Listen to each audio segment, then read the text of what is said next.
L'évangile de ce jour, selon saint Jean, chapitre 11, versets 45 à 57, se tient juste après la résurrection de Lazare, ce formidable miracle, le dernier avant la mort et la résurrection du Christ.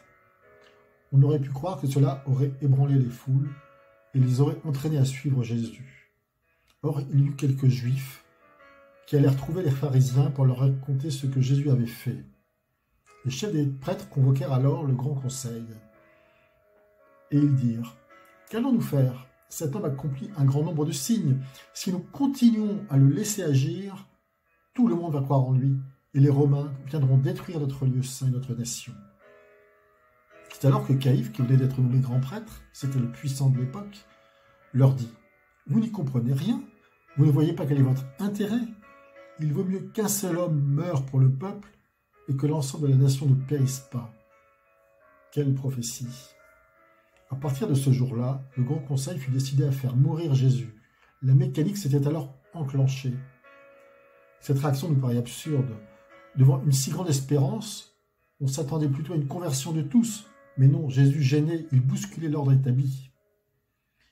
L'égoïsme aveugle les cœurs, nos cœurs. N'est-ce pas vrai également dans nos vies? Lorsque Dieu dérange, on le tue. Alors certainement, on ne peut pas assassiner Dieu car il est éternel. Mais quel meilleur moyen de tuer Dieu que le tuer dans nos cœurs? Il y a tant de moyens, l'oublier, l'ignorer, faire du mal.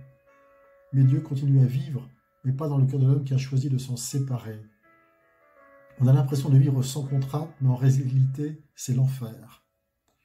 La semaine prochaine, justement, nous célébrerons justement la passion et la résurrection du Christ. Dieu s'est fait homme et il va souffrir sa passion et mourir pour sauver l'homme du péché et finalement vaincre la mort. Notre défi pour aujourd'hui, que je vous propose, en ce temps de carême, prenons un temps pour demander au Seigneur la grâce de changer notre regard sur les situations que nous vivons et les événements du monde. Prions de toutes nos forces pour demander à Dieu de faire briller sa lumière dans mon cœur, dans le cœur de tous les hommes, et particulièrement dans celui de nos dirigeants, pour que tous puissent vivre dans la paix et dans la tranquillité. Amen.